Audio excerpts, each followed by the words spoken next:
जय हिंद, नमस्कार प्यारे साथियों। आज हम डिस्कस करने वाले हैं क्लास 12th फिजिक्स के बारे में। आई होप आप सभी का बायोलॉजी का बोर्ड एग्जाम बहुत अच्छा गया होगा, क्योंकि जिन बच्चों ने कमेंट किया और जिन बच्चों से हमारा कांटेक्ट है उनसे हमने पूछा है, उन सभी ने यही कहा सर बायोलॉजी का एग्जाम काफ़ी ज़्यादा अच्छा गया है। डायग्राम बच्चों मैंने जो आपको वीडियो अपलोड किया था और आपने काफ़ी ज़्यादा रिस्पॉन्स भी दिया, उसी वीडियो से सारे डायग्राम आपको फंस गए। ठीक है, तो प्यारे बच्चों, अगर आप 6 मार्च को फिजिक्स का बोर्ड पेपर देने जा रहे हैं तो आज का वीडियो आपके लिए इंपॉर्टेंट है, क्योंकि 10 वेरी मोस्ट इंपॉर्टेंट जो आपके ऑब्जेक्टिव क्वेश्चन बन सकते हैं, जहां से आ सकते हैं, इनका आज मैं रिवीजन कराने वाला हूं। क्योंकि अब आपके पास टाइम नहीं है, आपके पास जो कुछ भी टाइम है, 1 दिन का, 2 दिन का, जितना भी टाइम है, 1 मिनट का टाइम है, उसमें भी आप अपनी पढ़ाई में लगाइए। इंस्टाग्राम पे रील मत स्क्रॉल करिए, आपके पास जो भी टाइम है उसमें पढ़िए, और जो आपने क्वेश्चन पढ़ रखे हैं उनका जल्द ही जो भी समय है उसमें आप रिवीजन करिए। मल्टीपल टाइम आप रिवीजन करेंगे तो आप वहां पर जो क्वेश्चन आपके बोर्ड के पेपर में आएंगे उन्हें सही करने का चांसेस भी आपके पास बढ़ जाते हैं। तो इन सभी क्वेश्चंस का आप रिवीजन कर लीजिए, पढ़ लीजिए, ताकि अगर यहां से क्वेश्चन बोर्ड के पेपर में आते हैं तो आप इनको सॉल्व कर पाए। बिना समय को वेस्ट किए सीधे हम क्वेश्चन पढ़ लेते हैं। 1 इलेक्ट्रॉन वोल्ट का मान कितना होता है? 1 इलेक्ट्रॉन वोल्ट का मान कितना होता है? 1.6 गुणे 10⁻⁻19 जूल होता है। इससे पहले वाला जो हमने वीडियो अपलोड किया था उसमें भी एक क्वेश्चन इंक्लूडेड था, शायद पहला ही उसमें भी क्वेश्चन था, क्योंकि क्वेश्चन इतना इंपॉर्टेंट है, क्योंकि इस पर न्यूमेरिकल भी फंसेंगे, डेरिवेशन सॉल्व करेंगे, वहां पर भी इंक्लूड आपको हेल्प करेगा। तो कुछ जो 1 इलेक्ट्रॉन वोल्ट का जो मान है काफी ज्यादा यूजफुल रहता है। अगला क्वेश्चन है 8 कूलाम ऋण आवेश में उपस्थित इलेक्ट्रॉनों की संख्या। क्वेश्चन न्यूमेरिकल है, मैं आपको बता देता हूं। 8 कूलाम अगर कहीं पर ऋण आवेश है तो उसमें उपस्थित इलेक्ट्रॉनों की संख्या, यानी कि Q का मान कितना दिया गया? 8 कूलाम दिया गया। आपने एक सूत्र पढ़ा था, Q इक्वल टू EN, एक सूत्र है, आपने पढ़ा होगा। तो अगर हमें यहाँ से EN निकालना रहे तो N इक्वल टू आप Q/C करेंगे, Q/E करेंगे, तो Q/E से हम इसको सॉल्व कर लेंगे। Q का मान 8 कूलाम दिया गया। अब आप कहेंगे सर E का मान कहाँ से लाएं? हाँ, यही E का मान है, 1 इलेक्ट्रॉन वोल्ट, 1.6 इंटू 10⁻⁻19 ये E का मान है। हटाया दशमलव, लगाया ऊपर जीरो है बच्चों, 80 हो गया। ठीक है, अब हमने क्या किया, 10⁻⁻19 को ऊपर ले गए, ये 80 गुणे 10⁻19, ये पॉजिटिव हो गए, बटे नीचे 16, 16 पंचे 80, यानी कि n का मान कितना आ गया? 5 गुणे 10⁻19 इलेक्ट्रॉन। तो इसलिए इस वाले ऑप्शन में ये वाला पहला वाला ऑप्शन राइट है, तो आप समझ लेंगे इस क्वेश्चन को। ठीक है, अगला क्वेश्चन है वैद्युत क्षेत्र की तीव्रता का मात्रक बताओ। देखो बच्चों, वैद्युत क्षेत्र की तीव्रता का मात्रक क्या होता है? न्यूटन प्रति कूलाम होता है। आप अगर प्रीवियस ईयर क्वेश्चन पेपर या फिर मॉडल पेपर सॉल्व कर रहे होंगे या देखे होंगे तो वहां पर आपको देखने को मिला है। विद्युत फ्लक्स का मात्रक क्या होता है? विद्युत फ्लक्स का जो मात्रक होता है वोल्ट इंटू मीटर होता है। क्या होता है? वोल्ट इंटू मीटर, वोल्ट गुणे मीटर होता है। एक क्वेश्चन भी आप अगर previous year paper question paper देखेंगे तो वहां पर देखने को मिलेगी। एक तार का जो है विशिष्ट प्रतिरोध 500 ओम है, उसका वैद्युत चालकता कितनी होगी? तो बच्चों, विशिष्ट प्रतिरोध और चालकता के बीच में संबंध बताया था। जो आपका वैद्युत चालकता इक्वल टू होता है 1/, विशिष्ट प्रतिरोध, 1/, विशिष्ट प्रतिरोध, ये सूत्र होता है। तो 1/500 कर तो विशिष्ट प्रतिरोध का मान दिया गया 500, ये हो जाएगा, लगाएंगे दशमलव ऊपर जीरो, फिर जीरो, फिर भी नहीं कटेगा, 2 जीरो से 2 जीरो 1 हो जाएगा, 0 2 पंचे 10, यानी कि 0.002 आएगा, 0.002। इसीलिए ये वाला ऑप्शन आपका सही है। समझ गए इस क्वेश्चन को? एक छोटा सा न्यूमेरिकल था बट इंपॉर्टेंट था, इसीलिए मैंने आपको बता दिया। ठीक है, अगला देखो बच्चों, अगला है किलोवाट घंटा किसका मात्रक है? किलोवाट घंटा जो होता है वो किसका मात्रक है, किसका एक प्रयोग करते हैं, इसका मात्रक जो है किस चीज का मात्रक होता है? तो किलोवाट घंटा में हम किसको नापते हैं? वैद्युत ऊर्जा को नापा जाता है। ठीक है, किसी ट्रांसफार्मर में क्या संभव नहीं है? किसी ट्रांसफार्मर में डीसी संभव नहीं है, यानी कि कोई भी अगर ट्रांसफार्मर है उसमें डीसी यानी कि जो दृष्ट धारा होती है वो संभव नहीं होती है।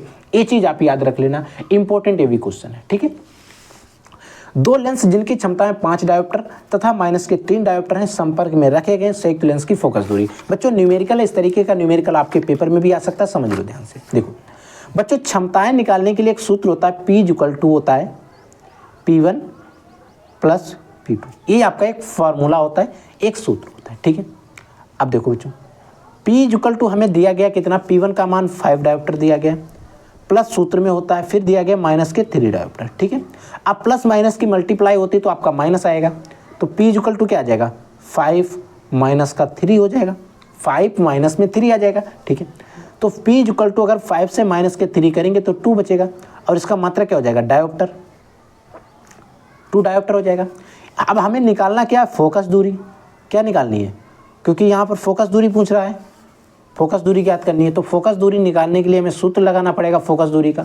तो फोकस दूरी F इक्वल टू एक सूत्र होता है 1/p, और 1/p जब हम लगाते हैं तो जो मात्रक आएगा फोकस दूरी का वो आ जाएगा मीटर में। अब हमें जो ऑप्शन दिए गए वो देखना है। ऑप्शन आपके सेंटीमीटर में 50 सेंटीमीटर राइट है, तो मान लीजिए यहाँ पर तो 50 सेंटीमीटर राइट आपको दिख रहा है, पेपर में तो नहीं दिखेगा, तो आपको सॉल्व करना है। देखो यहाँ पर इसका मतलब ये है सेंटीमीटर में आंसर लाना है, ठीक है। और आप सभी को पता है 1 मीटर बराबर होता है 100 सेंटीमीटर। 1 मीटर में कितने सेंटीमीटर होते हैं? 100 सेंटीमीटर। तो F इक्वल टू क्या हो जाएगा? 100 बटे आपका P हो जाएगा, और 100 बटे P, और P का मान हमें पता ही है कितना आया, 2 डायोप्टर आया, तो इसको हम काटेंगे तो 50 आपका सेंटीमीटर। इस तरीके से 50 सेंटीमीटर यहाँ पर ऑप्शन आपका सही दिखाई दे रहा है, ठीक है। आई होप आप समझ गए होंगे 50 सेंटीमीटर कैसे आया।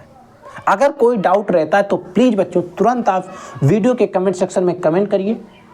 वीडियो के कमेंट सेक्शन में कमेंट करके आप उस क्वेश्चन का सलूशन वीडियो जरूर हमसे लीजिए, क्योंकि हम आपको वो डाउट आपका सॉल्व करेंगे जो आपका पेपर में हो सकता है आपका कन्फ्यूजन पैदा करे। क्योंकि डाउट अगर आप पेपर में लेकर जाते हैं तो आपको मार्क्स जो हैं उसमें एक क्वेश्चन डाउट होता है, आपके कई क्वेश्चन उससे रिलेटेड गलत हो जाते हैं, ठीक है।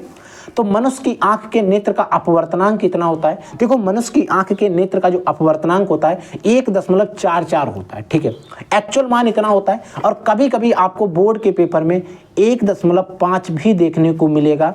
बट अगर आप लोगों के मन में ऐसा आ रहा है कि सर पहला ऑप्शन ए दिया गया, ए वाला आपका दिया गया 1.20, और दूसरा ऑप्शन दिया गया 1.55, 1.5, और तीसरा ऑप्शन आपका दिया गया 1.44, और चौथा ऑप्शन दिया गया 0।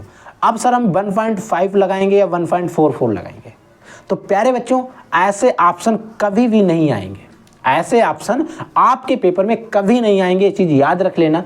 अगर कहीं बाई चांस, मैं नहीं कहता हूँ आएगा, अगर बाई चांस आता भी है, सपोज डेट, मैं कहता हूँ नहीं आएगा।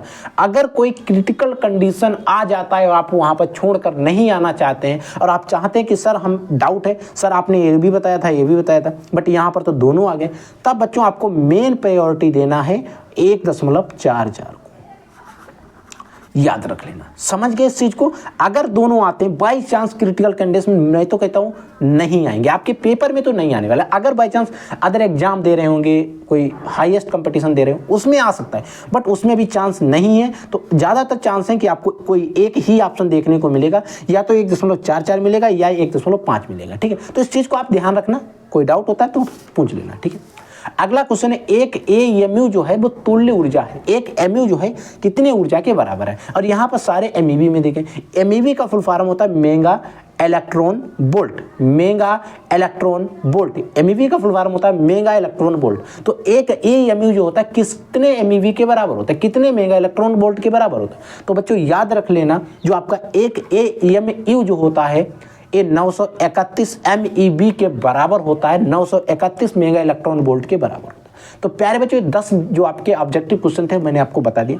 अगर इनमें किसी क्वेश्चन में कोई भी डाउट रहता है तो प्लीज़ आप तुरंत वीडियो के कमेंट सेक्शन में कमेंट करिए, आपको उसका सोल्यूशन वीडियो, जवाब, उसका हल आपको जरूर मिल जाएगा, ठीक है। आप लोग पढ़ते रहिए, आगे बढ़ते रहिए। कोई क्वेश्चन, कोई डाउट होता है तो आप वीडियो के कमेंट सेक्शन में कमेंट करके डेफिनेटली हमसे पूछिए। I will take next class. तब तक के लिए जय हिंद, वंदे मातरम।